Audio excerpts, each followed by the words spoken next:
Assalamualaikum warahmatullahi wabarakatuh.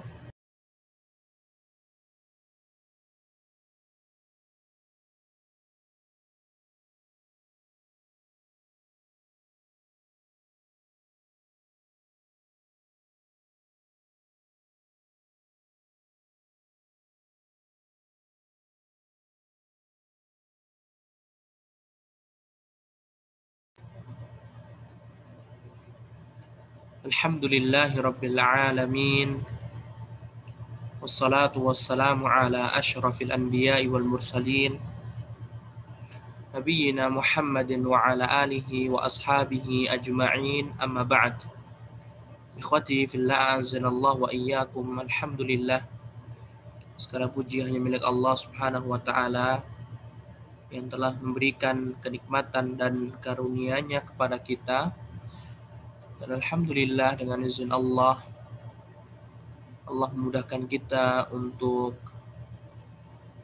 mengkaji kembali kitab Ar-Rahiqul Makhtum karya Syekh Shafir Rahman Mubarakfuri rahimahullahu ta'ala. Dan ikhwati fillah, zanallahu wa iyyakum,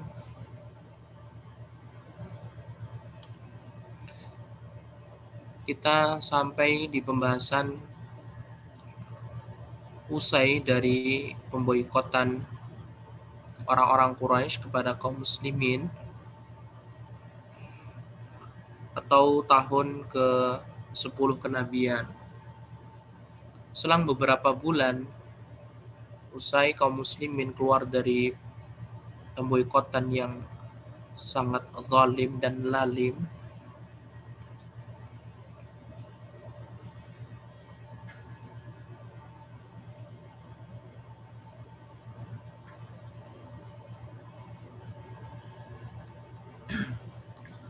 Rasulullah SAW langsung mendapatkan musibah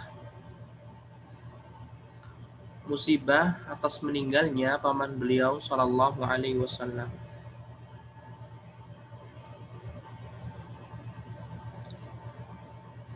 Dan ulama sirah mereka memberikan nama tahun ke-10 kenabian ini atau usai dari pemboikotan dengan istilah Amul Huzni, tahun kesedihan.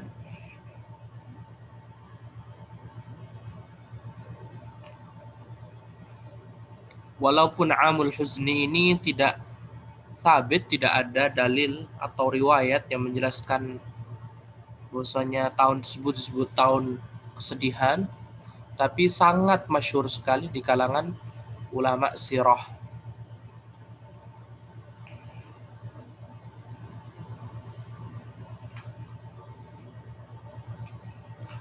Yang pertama akan dibahas adalah wafatnya Abu Thalib.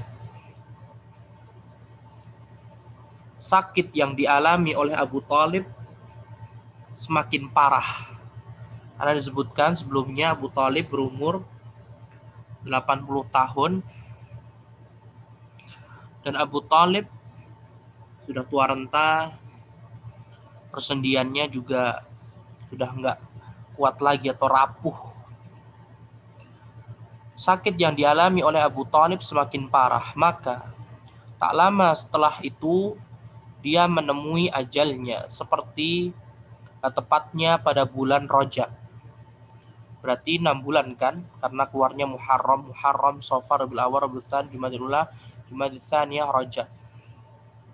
Rasulullah keluar dari pemboikotan bulan Muharram akhir, atau ya bulan Muharramnya nggak dihitung. Meninggalnya Abu Thalib tepat pada bulan Rajab tahun 10 kenabian, 6 bulan setelah keluarnya dari pemboikotan. Ada riwayat yang menyebutkan bahwa dia wafat pada bulan Ramadan, 3 hari sebelum Khadijah wafat. Dalam Sahih Bukhari dari Sa'id bin Musayyib disebutkan bahwa ketika Abu Thalib dalam keadaan sekarat di penghujung hidupnya, paman Nabi, paman yang menemani Nabi 42 tahun namanya, Masya Allah,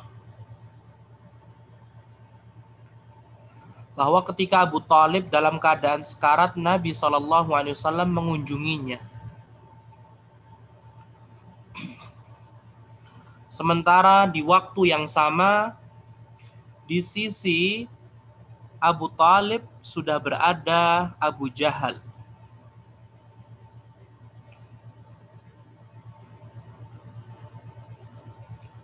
Di tempat ana, terjemahannya cuma Abu Jahal. Kalau di Arabnya ada Abdullah bin Abi Umayyah. Ada 2 orang. Dan memang ada 2 orang, bukan 1 orang saja. Entah kenapa penerjemahnya menyebutkan cuma Abu Jahal saja. Abu Jahal jelas pemuka kaum Quraisy dari Bani Makhzum. Sedangkan yang kedua Abdullah bin Abi Umayyah ini juga dari Bani Makhzum. Abu Jahal tidak ada hubungan dengan Abu Thalib. Sedangkan Abdullah bin Abi Umayyah ada hubungan dengan Abu Thalib. Siapa Abdullah bin Abi Umayyah? Jawabannya adalah Abdullah bin Abi Umayyah, dia adalah sepupu Nabi atau keponakan Abu Thalib, adik atau saudaranya Zuhair bin Abi Umayyah. Kalau antum masih ingat ketika pembubaran Sahifah,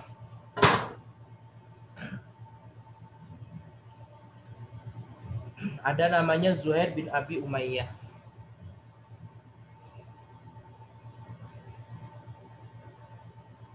Rasulullah Shallallahu Alaihi Wasallam bersabda kepada pamannya, wahai paman, ucapkanlah la ilaha illallah, kalimat yang akan aku jadikan hujjah untuk membelamu kelak di hadapan Allah. Namun Abu Jahal dan Abdullah bin Abi Umayyah memotong. Oh, ternyata juga disebutin ikhwah, terjemahannya benar, Abdullah bin Abi Umayyah. Wahai Abu Thalib, sudah bencikah engkau terhadap agama Abdul Muttalib, ayahmu sendiri?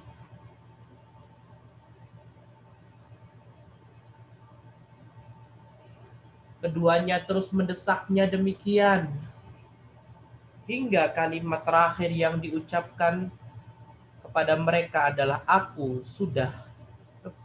masih tetap berada agama Abu Thalib. Jadi paman Nabi tidak masuk Islam, begitu intinya.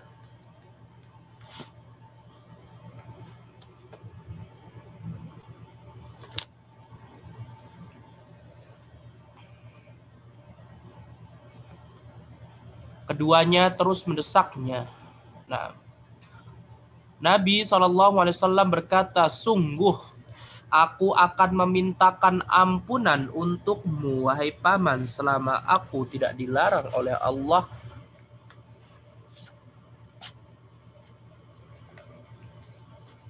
Selama tidak dilarang, akan memintakan ampun. Tetapi kemudian turunlah firman Allah, ma kana lin-nabiyyi walladzina amanu ayastaghfiru lil musyrikina walau kanu uli qurba min ba'di ma tabayyana lahum annahum ashabul jahim.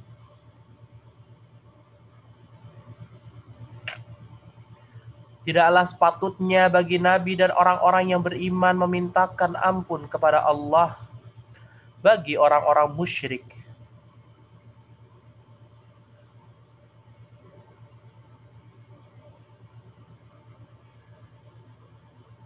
walaupun orang-orang musyrik itu adalah kaum kerabatnya, ketika sudah jelas bagi mereka bahwasannya orang-orang musyrik itu adalah penghuni neraka jahanam. Jadi ayat ini diturunkan setelah meninggalnya Abu Thalib ya, bukan pas Abu Thalib masih hidup. Demikian juga Allah menurunkan firman-Nya dalam surat Al-Qasas ayat 56. Innaka la tahdi man ahbabta. Sesungguhnya kamu wahai Nabi tidak akan dapat memberikan petunjuk kepada orang yang kamu kasihi dan cintai. Kiranya tidak perlu dijelaskan lagi betapa penjagaan dan perlindungan yang diberikan oleh Abu Talib kepada Rasulullah SAW. Ini mengisyaratkan apa, ikhwah?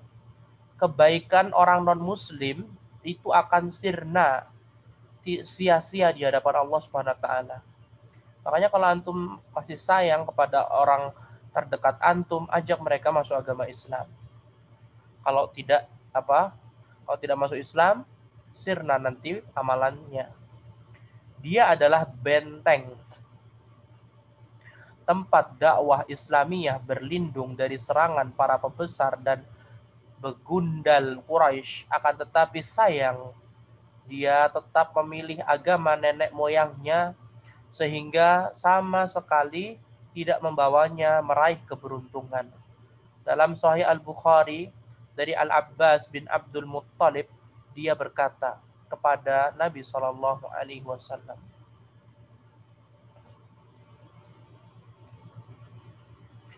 Dia berkata kepada Nabi SAW, apa balasan yang engkau berikan kepada pamanmu atas jasanya kepadamu, wahai Muhammad? Sesungguhnya dahulu dialah yang melindungimu dan berkorban untukmu. Beliau bersabda, dia, maksudnya Abu Talib, berada di neraka yang paling ringan. Andai kata bukan karenaku, niscaya dia sudah berada di neraka yang paling bawah. Mengisyaratkan orang kafir yang memusuh Islam itu betul-betul dalam neraka yang paling bawah, seperti Abu Jahal. Dari Abu Sa'id Al-Khudri bahwasannya Rasulullah SAW dia mendengar dari Abu Sa'id, dia mendengar Rasulullah SAW bersabda ketika pamannya dibicarakan, semoga saja syafaatku bermanfaat baginya pada hari kiamat. Lalu dia ditempatkan di neraka yang paling ringan, yang ketinggiannya mencapai 2 mata kaki saja.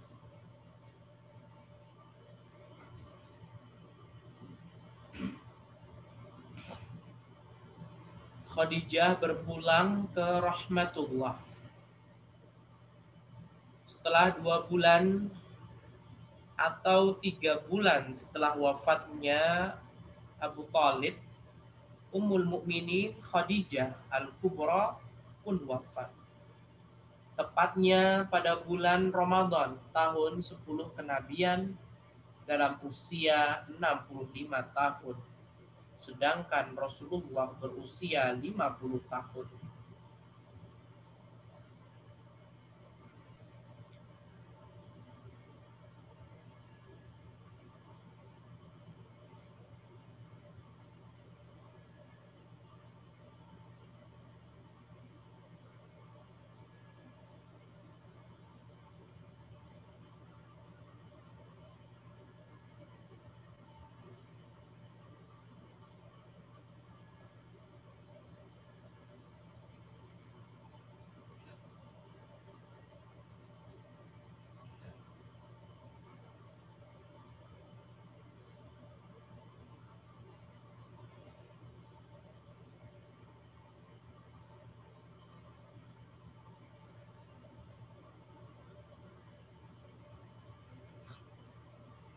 Sosok Khadijah merupakan nikmat Allah yang paling besar bagi Rasulullah SAW.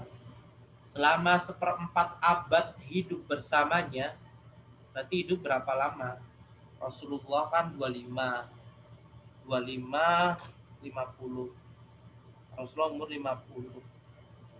Berarti 35 ya. 35. Nah, kok 35 sih? 25, nah. 25 tahun bersama Nabi SAW kan, 25 tambah 25, 50. Selama 1/4 abad hidup bersama Khadijah, Dia senantiasa menghibur Nabi SAW di saat beliau cemas, memberikan dorongan di saat-saat paling kritis, menyokong penyampaian risalahnya, mendampingi beliau dalam rintangan jihad yang amat pahit, dan selalu membela beliau baik dengan jiwa maupun hartanya. Dalam rangka mengenang itu, Rasulullah SAW sering bertutur, Khadijah telah beriman kepadaku saat manusia kufur ingkar kepadaku. Khadijah membenarkanku di saat manusia mendustakanku.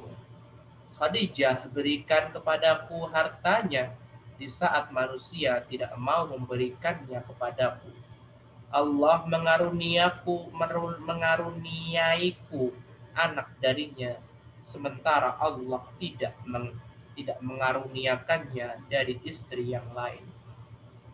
Di dalam kitab Sahih Al-Bukhari dari Abu Hurairah, dia berkata, Jibril alaihi salam mendatangi Rasulullah sallallahu alaihi wasallam seraya berkata, "Wahai Rasulullah, inilah Khadijah, dia telah datang dengan membawa bejana." Jibril mendatangi Rasulullah seraya berkata, "Wahai Rasulullah, wahai Nabi, inilah Khadijah, dia telah datang dengan membawa bejana. Di dalamnya ada lauk pauk, makanan dan minuman. Bila dia nanti mendatangimu, maka sampaikanlah salam Robnya kepada Khadijah, serta beritakan kepada Khadijah kabar gembira perihal istana untuknya di surga yang terbuat dari mutiara, yang tidak ada kebisingan maupun rasa lelah di dalamnya." Kesedihan datang silih berganti. Dua peristiwa sedih tersebut berlangsung dalam waktu yang relatif berdekatan, sehingga perasaan sedih dan pilu menyanyat-nyanyat hati Rasulullah Sallallahu Alaihi Wasallam. Kemudian cobaan demi cobaan terus datang secara beruntun pula dari kaumnya. Sepeninggal Abu Thalib, nampaknya mereka semakin lancang terhadap beliau Sallallahu Alaihi Wasallam. Mereka dengan terang-terangan menyiksa dan menyakiti beliau Sallallahu Alaihi Wasallam. Maka bertambahlah kesedihan demi kesedihan yang dialaminya. Hal mana yang mana membuat beliau hampir putus asa untuk mendakwai mereka.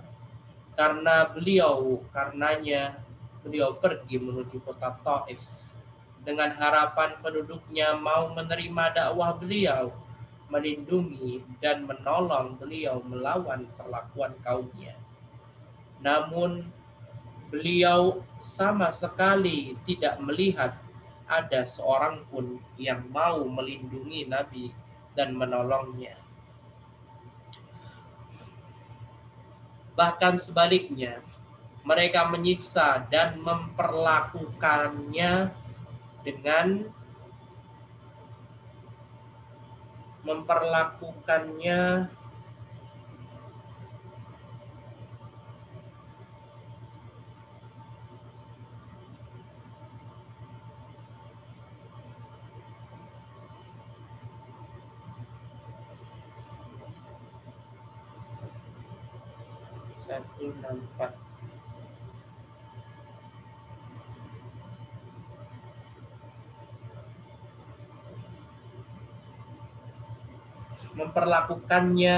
dengan cara yang lebih sadis dari apa yang dilakukan oleh kaumnya sendiri.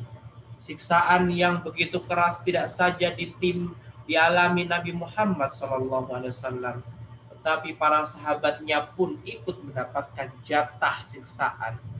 Hal ini membuat teman akrab beliau Abu Bakar As-Siddiq berhijrah meninggalkan Mekah. Maka dia pun berjalan hingga mencapai suatu tempat yang bernama Barkul Ghamad dengan tujuan utama ke arah Habasyah. Namun Ibnu Dugunnah membawanya kembali dan memberinya perlindungan. Ibnu Ishaq berkata, ketika Abu Talib wafat, kaum Quraisy menyiksa Rasulullah SAW dengan siksaan yang semasa hidup Abu Talib tidak berani mereka lakukan. Lebih dari itu, salah seorang begundal Quraisy menghalangi jalan beliau, lalu menaburi kepala beliau dengan debu. Tatkala beliau masuk rumah dalam kondisi demikian, salah seorang anak perempuan beliau menyosongnya dan membersihkan debu tersebut seraya menangis. Beliau berkata kepadanya, "Jangan menangis wahai putriku, sesungguhnya hanya Allah lah yang akan menolong ayahandamu." Ibnu Ishaq rahimahullah melanjutkan, beliau sallallahu alaihi wasallam selalu berkata, bila mengingat hal itu, tidak pernah aku mendapatkan suatu perlakuan yang tidak aku sukai dari Quraisy hingga Abu Talib wafat. Dikarenakan beruntunnya kesedihan demi kesedihan pada tahun ini, maka kemudian dinamakan dengan Amul Huzni, tahun kesedihan, yang dikenal dalam bahasa Arab dan dikenal di dalam buku-buku sirah dan tarikh. Karena satu tahun itu nggak cuma paman meninggal, istri meninggal, tapi Rasulullah juga mendapatkan cobaan begitu luar biasa. Makanya disebut Amul Huzni. Kemudian Rasulullah SAW menikah dengan Saudah bintu Zam'ah pada bulan Syawal tahun 10 kenabian, yakni di tahun ini juga Rasulullah SAW menikah dengan Saudah binti Zam'ah. Jadi Rasulullah ditinggal wafat Khadijah ya Ramadan, habis itu meninggalnya. Setelah itu jarak berapa lama menikah dengan Saudah, karena laki-laki tidak ada masa iddah. Kalau perempuan kan ada masa iddah kan, kalau suaminya meninggal. Pada bulan Syawal tahun 10 kenabian, yakni di tahun ini juga Rasulullah SAW menikah dengan Saudah binti Zam'ah. Saudah termasuk wanita yang masuk Islam lebih dahulu dan ikut serta dalam hijrah yang kedua ke Habasyah. Mantan suaminya bernama Sakran bin Amr, saudara dari Suhail bin Amr, yang juga masuk Islam dan berhijrah bersamanya, serta wafat di negeri Habasyah. Ada riwayat yang menyebutkan dia wafat sepulangnya ke kota Mekah.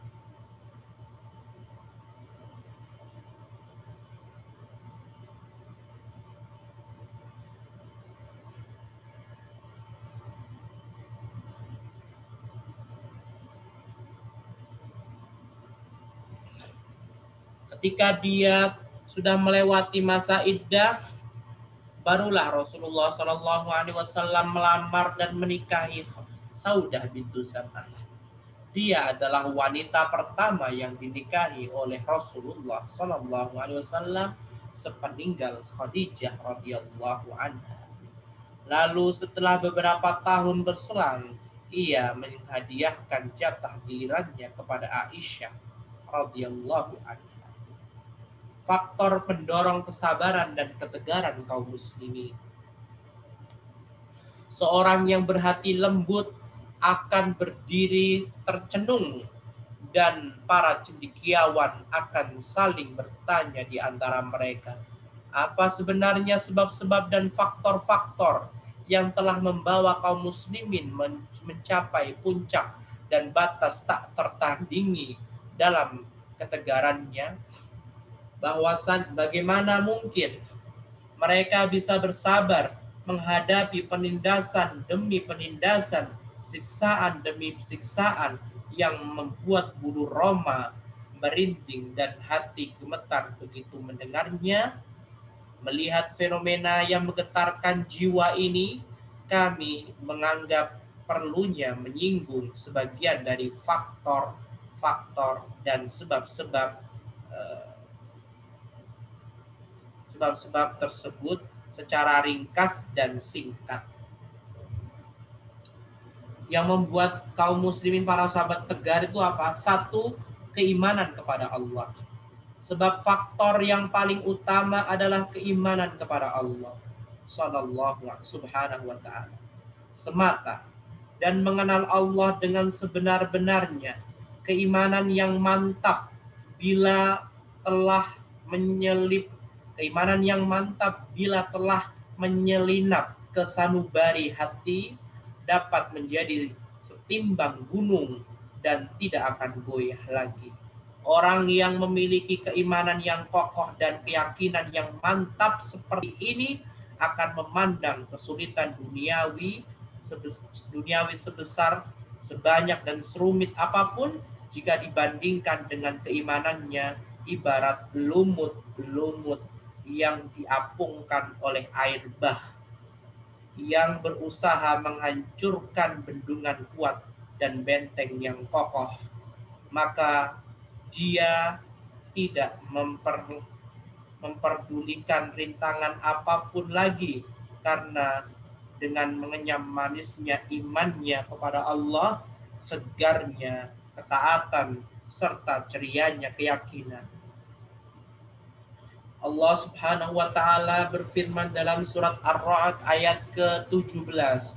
Adapun buih itu akan hilang sebagaimana sesuatu yang tidak ada harganya.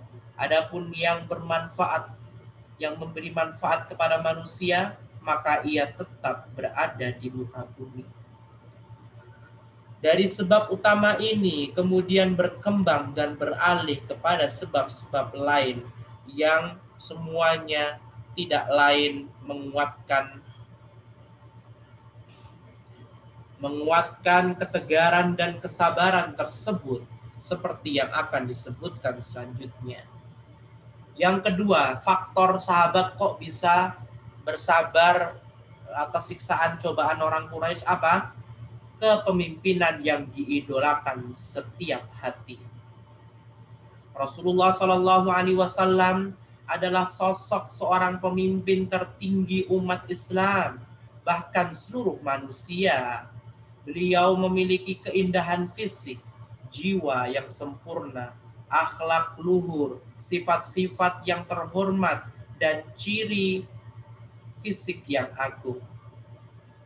Hal ini dapat menyebabkan hati tertawan dan membuat jiwa rela berjuang untuknya sampai tetes darah berakhir. Jadi intinya Nabi Muhammad jadi rela melakukan apapun untuk Nabi Muhammad Shallallahu Alaihi Wasallam. Gitu.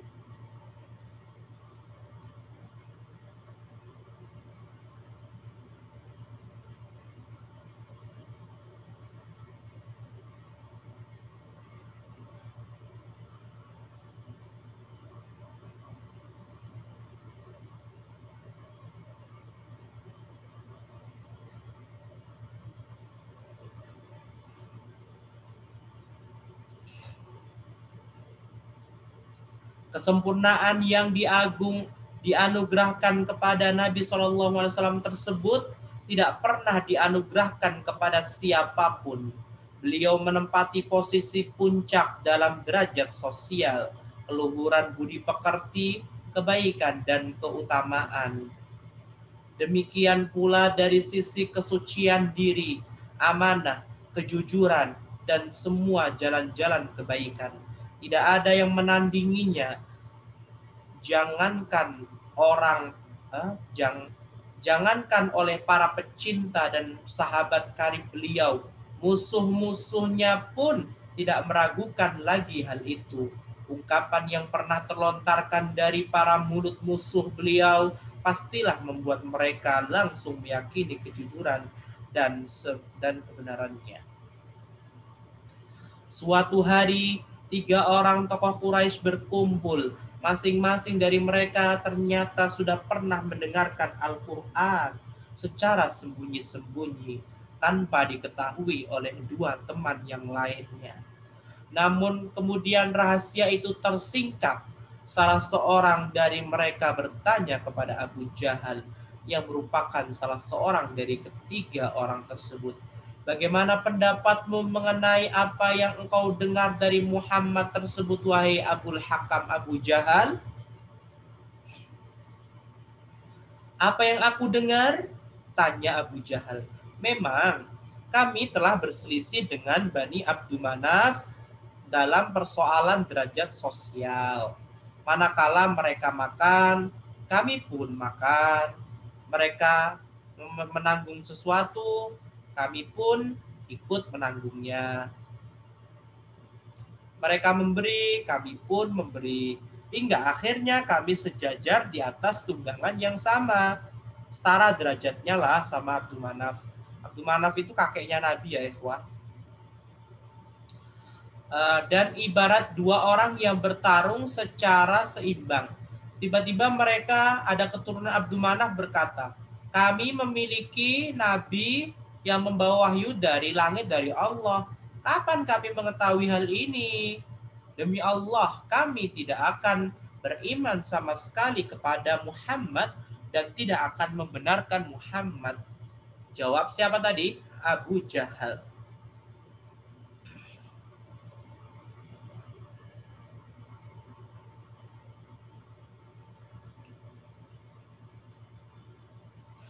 Abu Jahal pernah berkata, wahai Muhammad, sesungguhnya kami tidak pernah mendustakanmu, akan tetapi kami mendustakan apa yang engkau bawa. Karena Nabi Muhammad itu orangnya baik hati, tetapi Abu Jahal ini mendustakan apa yang dibawa Nabi Muhammad. Karena Nabi Muhammad apa, ikhwah? Nabi Muhammad mengaku-ngaku punya wahyu dari Allah begitu.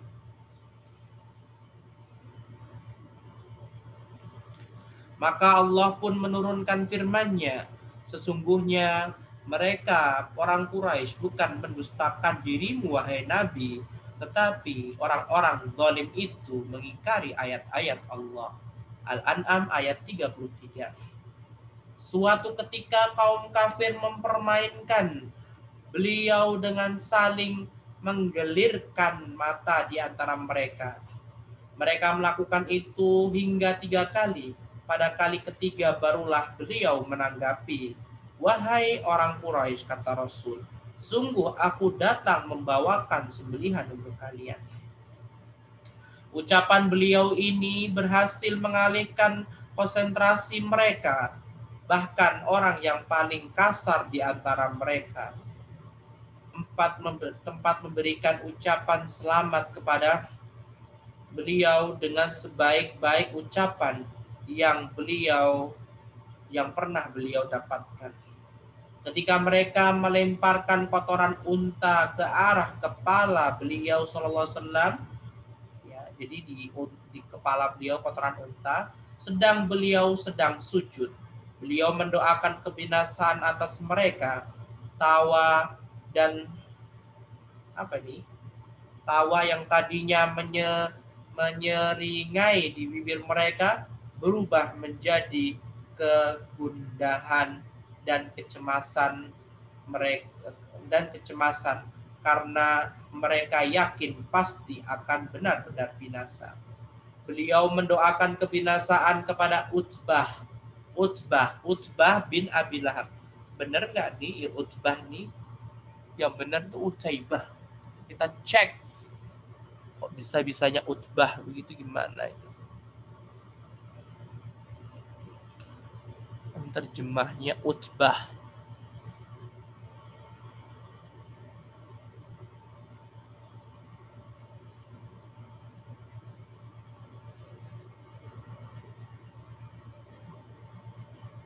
Tuh kan, Arabnya aja Utaibah loh. Arabnya itu Utaibah, kok bahasa terjemahannya Utbah? Salah ini. Beliau mendoakan kebinasaan atas Utaibah bin Abi Lahab. Sehingga kalau Utbah itu beda orang, tapi anaknya Abu Lahab juga gitu. Utbah dia masuk Islam, kalau Utaibah dia mati dibunuh singa. Beliau mendoakan kebinasaan atas Utbah bin Abi Lahab sehingga dia senantiasa merasa yakin akan terjadinya apa yang didoakan oleh Nabi Muhammad terhadapnya. Maka ketika dia melihat seekor singa di Syam, ya, tempatnya di Syam sana, bukan di Mekah. Mekah nggak ada singa. Nah, serta merta dia bergumam, demi Allah, dia Muhammad telah membunuhku padahal dia berada di Mekah. Kemudian Ubay bin Khalaf pernah mengancam akan membunuh Nabi SAW, namun beliau menantangnya, kakaknya atau adiknya Umayyah bin Khalaf, ya. Akulah yang akan membunuhmu jika Allah perkenankan. Maka pada perang Uhud, tatkala beliau berhasil mencapai Ubay di bagian lehernya, yakni goresan yang tidak terlalu lebar, Ubay sempat berkomentar, sesungguhnya apa yang diucapkannya di Mekah di hadapanku dulu, akulah yang akan membunuhmu, telah terjadi. Demi Allah, andai dia meludahi saja ke arahku, niscaya itu akan dapat membunuhku. Kisahnya selengkapnya akan disajikan di kemudian. Maksudnya nanti di perang Uhud, ya.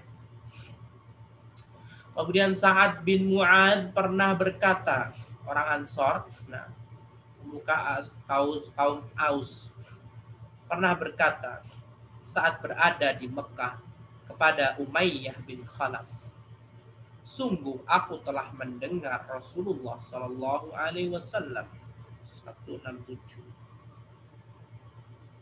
Rasulullah SAW bersabda, sesungguhnya mereka kaum muslimin akan membunuhmu. Mendengar ucapan ini, dia tampak sangat takut sekali dan berjanji untuk tidak akan keluar dari Mekah. Ketika dia dipaksa Abu Jahal, siapa? Jadi Umayyah awalnya dia nggak mau keluar mana dari kota Mekah gitu kan. Tapi dipaksa Abu Jahal untuk ikut serta dalam perang Badar. Dia membeli unta yang paling bagus di Mekah agar dapat digunakannya bila suatu ketika akan kabur. Saat itu istrinya berkata kepadanya, wahai Abu Sofwan, maksudnya Umayyah bin Khalaf, ya, apakah engkau lupa apa yang dikatakan saudaramu dari Yathrib tersebut, maksudnya Nabi Muhammad?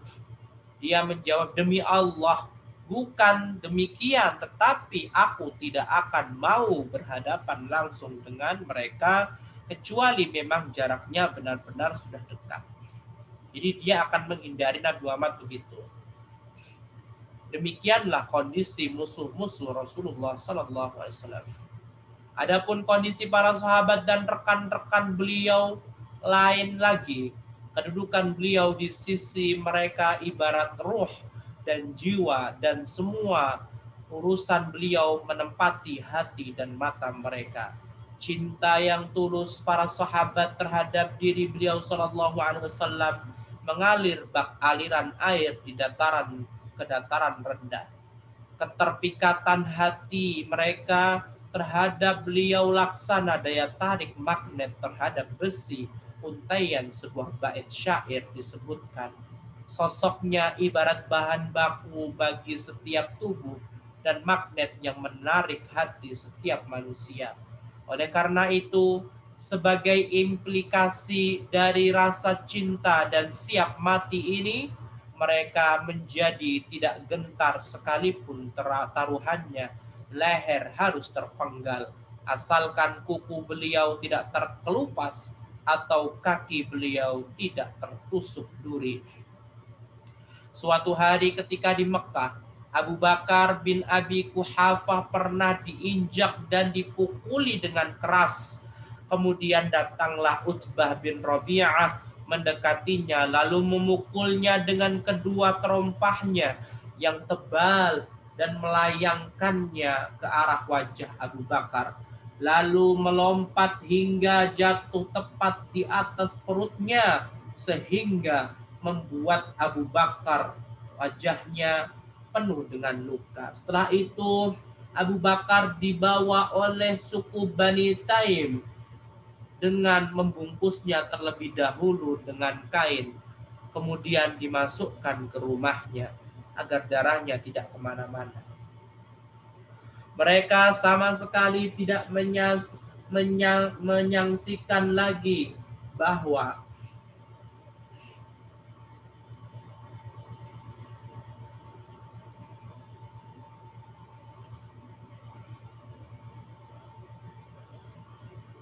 bahwa dia pasti sudah tewas. Saat hari beranjak sore, dia tersadar dan berbicara, bagaimana keadaan Rasulullah Shallallahu Alaihi Wasallam.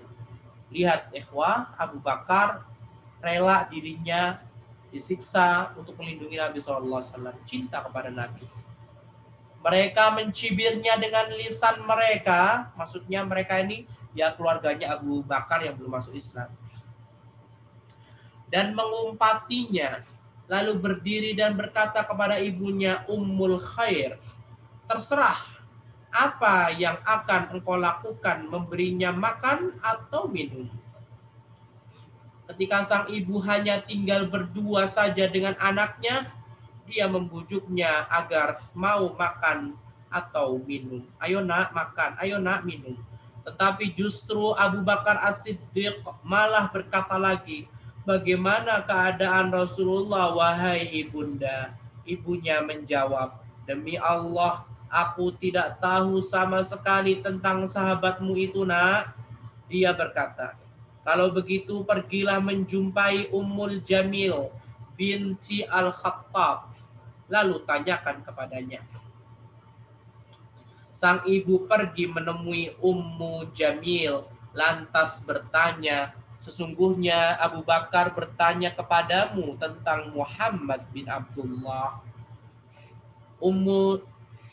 Ummu Jamil bin Al-Khattab menjawab, aku tidak kenal siapa Abu Bakar dan juga Muhammad bin Abdullah.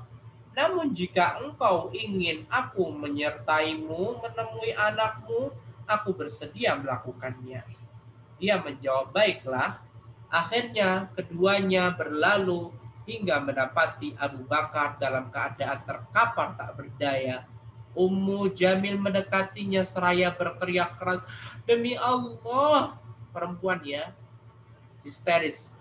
Demi Allah, sesungguhnya kaum yang melakukan tindakan ini terhadapmu adalah orang-orang yang fasik dan kafir.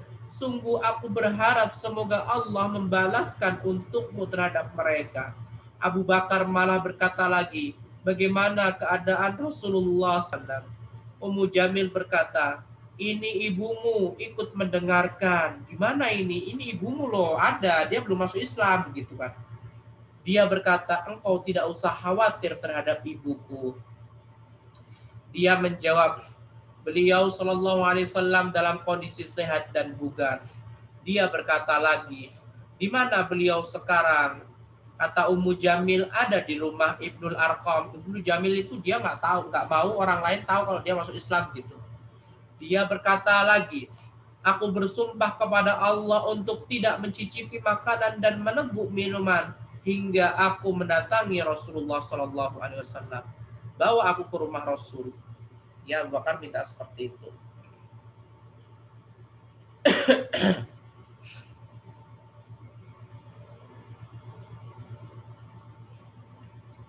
Keduanya mengulur-ngulur waktu sejenak hingga saat kondisi Abu Bakar sudah stabil dan kasak kusuk orang mulai sepi, keduanya berangkat keluar membawanya dengan dipapah. Jadi Ummul Jamil sama siapa lagi tadi, ibu kandungnya Abu Bakar As-Siddiq, ya, itu apa? Memapah Abu Bakar As-Siddiq. Waktu itu masih tidak tahu ya, Abu Bakar As-Siddiq berarti bersentuhan sama yang bukan mahram berarti ya. Nah, Mungkin waktu itu belum ada tentang mahram, karena kan masih fase di Mekah. Nah, bentuk kecintaan yang demikian langka serta pengorbanan hidup seperti ini akan kami nukil pada beberapa bagian dari buku ini, terutama yang terjadi pada perang Uhud dan yang terjadi terhadap Khubayb dan semisalnya.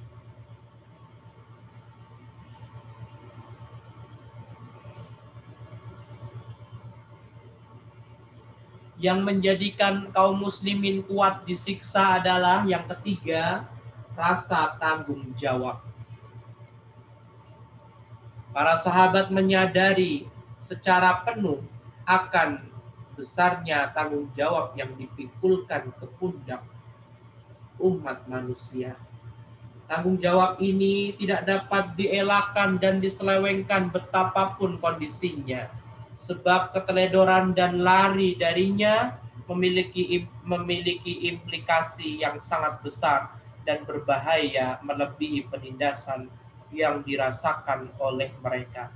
Kerugian yang akan mereka derita oleh umat manusia secara keseluruhan akibat lari darinya jauh lebih besar dibanding dengan kesulitan-kesulitan yang selama ini mereka hadapi ketika beban yang mereka tanggung tersebut. Intinya ikhwah, antum ini nggak boleh mengata-ngatain sahabat, nggak boleh ngejek sahabat, nggak boleh mencela sahabat. Sahabat ini mereka rela loh ya bertahan demi siksaan Quraisy agar mereka bisa tetap hidup dan bisa menyebarkan agama Allah. Paham? Kemudian yang menyebabkan mereka ini bisa kuat siksaan dan cobaan apa? Yang keempat adalah iman kepada akhirat. Iman kepada akhirat merupakan salah satu faktor yang menguatkan tumbuhnya rasa tanggung jawab tersebut. Mereka memiliki keyakinan yang kuat bahwa kelak mereka akan dibangkitkan menghadap Rabb semesta alam. Amal mereka dihisap oleh Allah dengan sedetail-detailnya, baik yang besar maupun yang kecil. Jadi hanya ada dua pilihan, surga yang penuh dengan kesenangan abadi atau neraka jahim yang penuh dengan azab yang kekal. Mereka menjalani kehidupan antara rasa takut dan pengharapan, mengharapkan rahmat Rabb mereka dan takut akan siksaan Allah. Mereka adalah sebagaimana yang difirmankan Allah Subhanahu wa taala. Walladzina yu'tuna ma ataw wa qulubuhum wajilat. Dan orang-orang yang memberikan apa yang telah mereka berikan dan hati mereka takut pada Allah.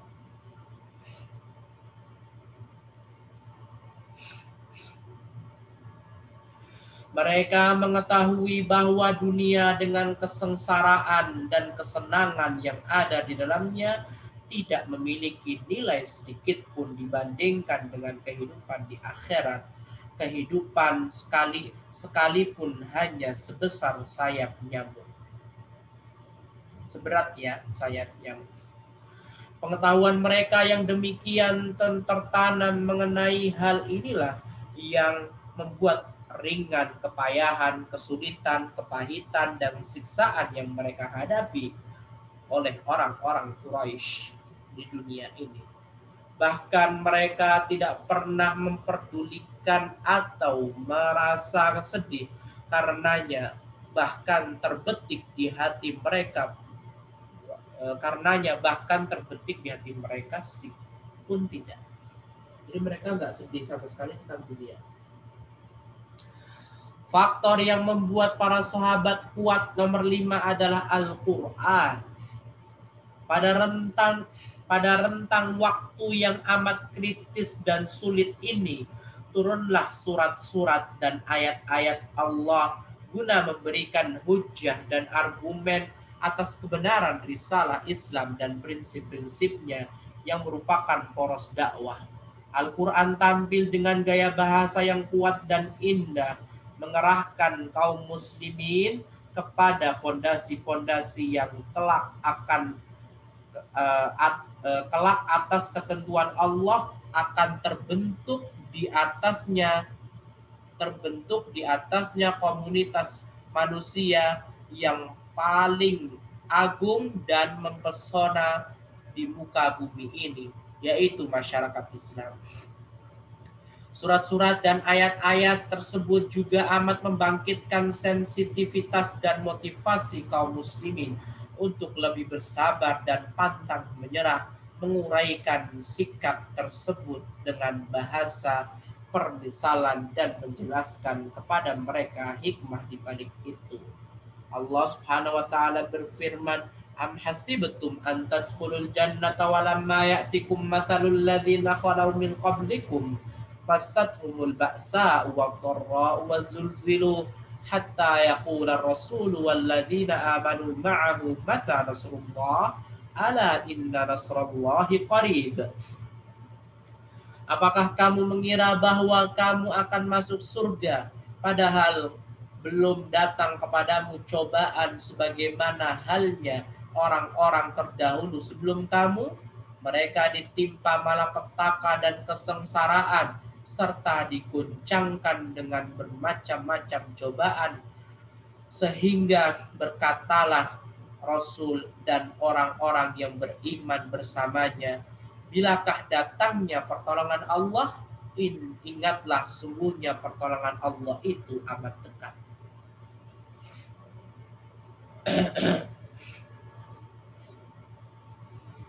Ayat-ayat tersebut juga mementahkan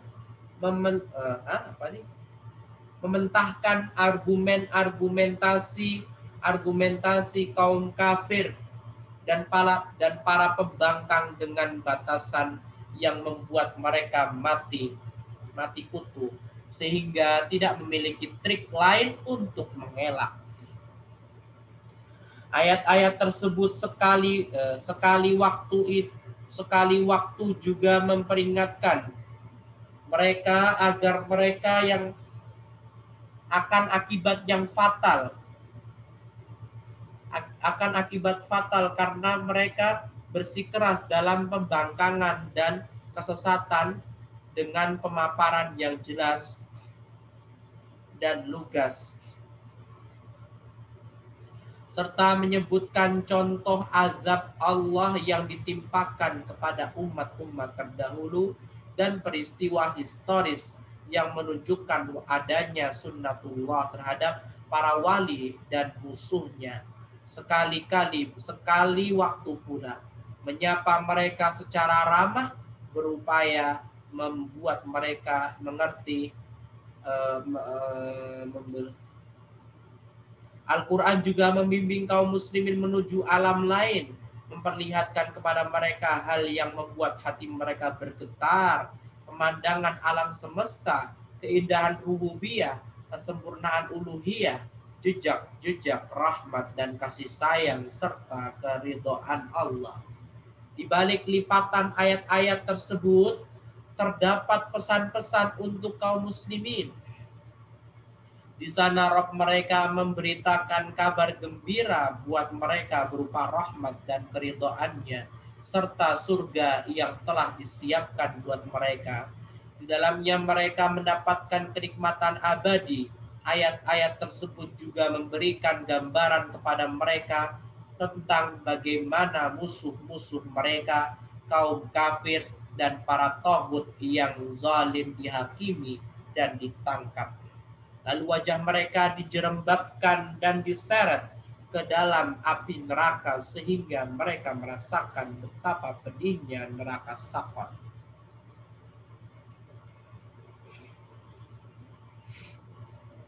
Hal yang membuat para sahabat kuat akan siksaan nomor 6 adalah berita-berita gembira tentang kemenangan. Meskipun kaum muslimin mengetahui akan berita-berita gembira ini, namun mereka juga mengetahui sejak pertama kali mengalami perlakuan kasar dan penindasan. Bahkan sebelum itu bahwa masuk Islam bukan berarti tersingkirnya semua musibah dan kematian tersebut. Tetapi sejak awal lahirnya dakwah Islamiyah bertujuan untuk mengenyahkan dunia jahiliyah dan sistemnya yang zalim. Mereka juga mengetahui bahwa buah dari hal itu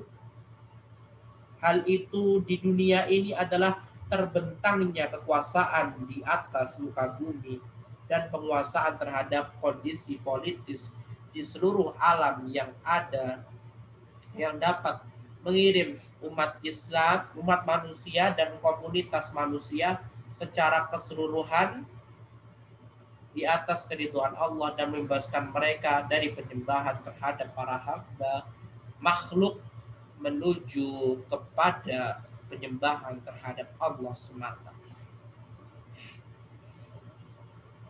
Sesekali Al-Quran turun dengan berita-berita gembira terhadap secara lantang dan terkadang pula kinayah sindiran. Maka di dalam rentang waktu yang amat kritis seperti ini, di mana bumi dirasakan sempit oleh kaum muslimin, mencekik mereka, bahkan seakan ingin mengakhiri kehidupan kaum muslimin, turunlah ayat-ayat yang mengkisahkan tentang pendustaan dan pengingkaran yang terjadi antara para nabi terdahulu dan umat mereka.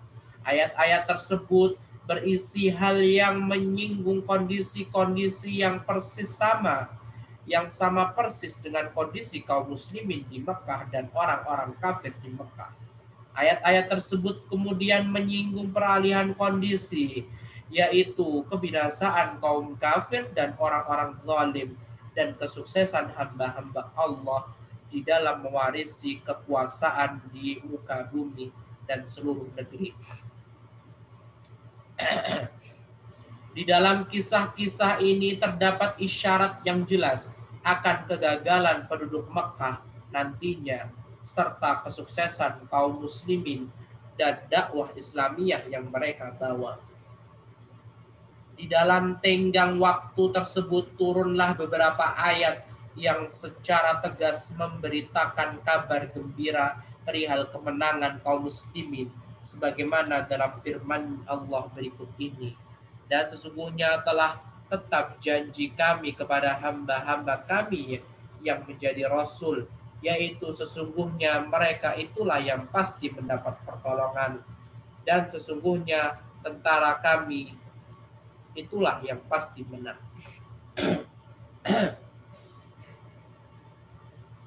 Maka berpalinglah kamu Muhammad dari mereka sampai suatu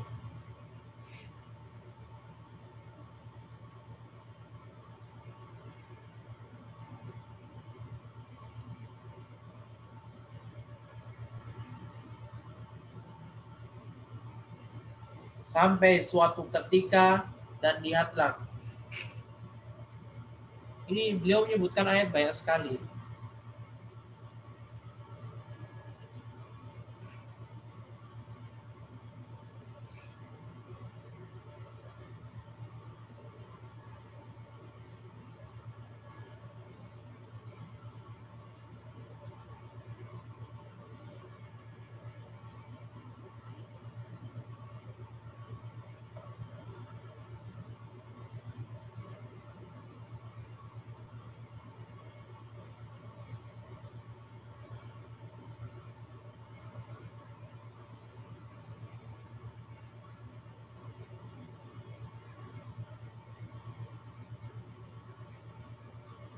Rasulullah sendiri sering menyampaikan kabar gembira seperti ini dari waktu ke waktu, seperti di musim haji datang dan berada di tengah orang-orang banyak di pasar Ukaz, Majinnah dan Zilmajaz untuk menyampaikan risalah tauhid beliau. Beliau SAW tidak hanya memberitakan kabar gembira tentang surga saja, tetapi secara lantang berkata kepada mereka, wahai manusia, ucapkanlah la ilaha illallah, niscaya kalian akan beruntung, menguasai bangsa Arab, dan menundukkan orang-orang non-Arab. Jika kalian mati, maka kalian akan menjadi raja di surga. Telah kami paparkan di atas bagaimana jawaban Nabi SAW kepada Utbah bin Rabi'ah dan keinginannya untuk bernegosiasi dengan Nabi SAW. Ini sudah kita baca ya.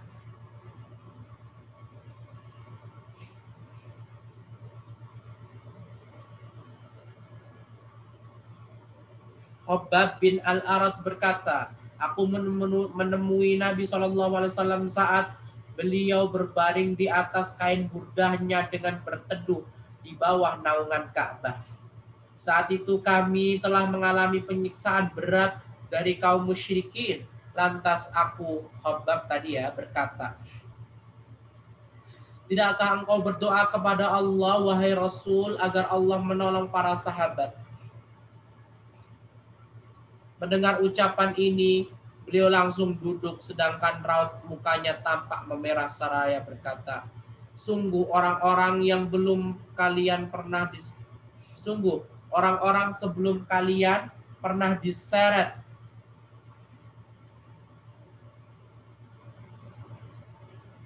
Rasulullah lagi tidur-tiduran begitu ya.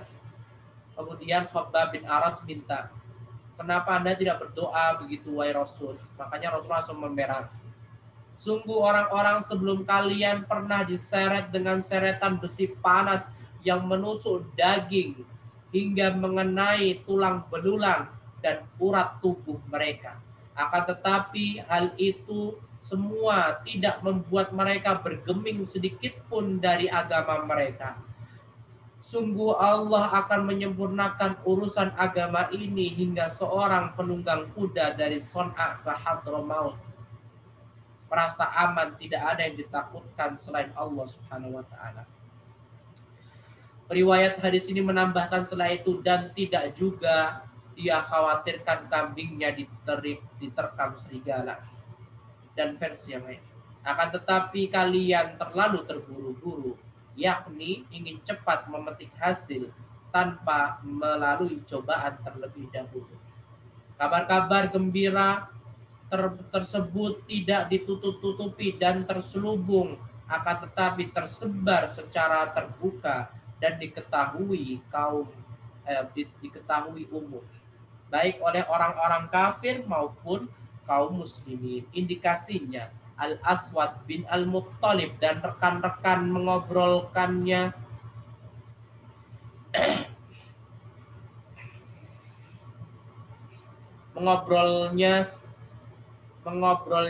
saling mengedip-ngedipkan mata di antara sesama mereka bila melihat para sahabat Nabi SAW melintasi mereka seraya berkata, raja-raja bumi yang akan mewarisi Kisra, Persia, dan Heraklius. Ini kayak mengejek Nabi SAW begitu, Eva. Sudah datang kepada kalian. Dengan adanya kabar-kabar gembira tentang masa depan yang jaya dan cemerlang di dunia, ditambah lagi pengharapan yang besar, tulus, dan sungguh-sungguh akan kemenangan menggapai surga sebagai hasil akhirnya kelak. Para sahabat memandang bahwa penindasan yang beraneka ragam dan silih berganti dari semua ini tersebut serta musibah-musibah yang mengepung para sahabat.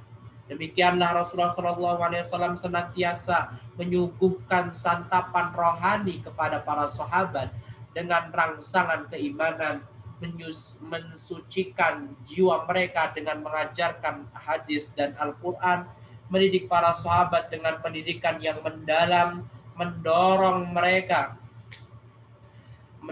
jiwa mereka agar menduduki keluhuran rohani, kemuliaan hati, kebersihan budi pekerti, keterbebasan dari pengaruh materialistik, melawan hawa nafsu, serta kembali kepada Rob bumi dan langit. Mensucikan kegelapan hati para sahabat, mengeluarkan para sahabat dari kegelapan menuju cahaya terang, mengajak mereka bersabar terhadap semua gangguan memiliki sifat pemaaf serta menundukkan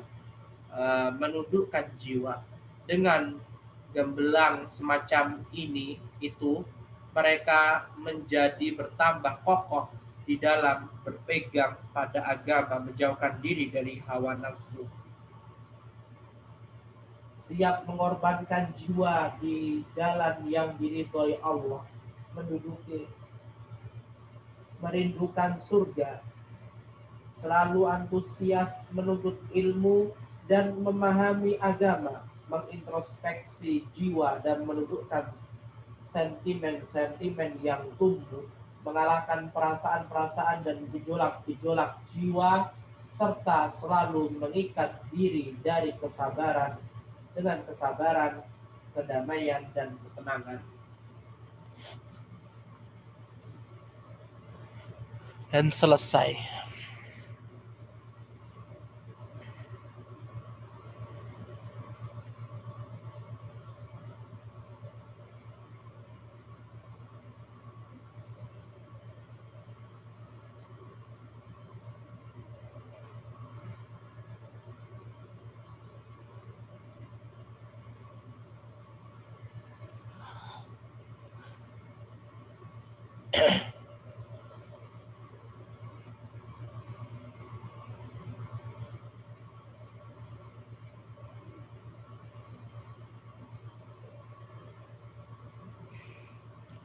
Wallahu ta'ala a'lam wa billahi taufiq wa sallallahu wa sallama ala nabiyyina Muhammad wa ala alihi wa sahbihi wa sallama tasliman katsira.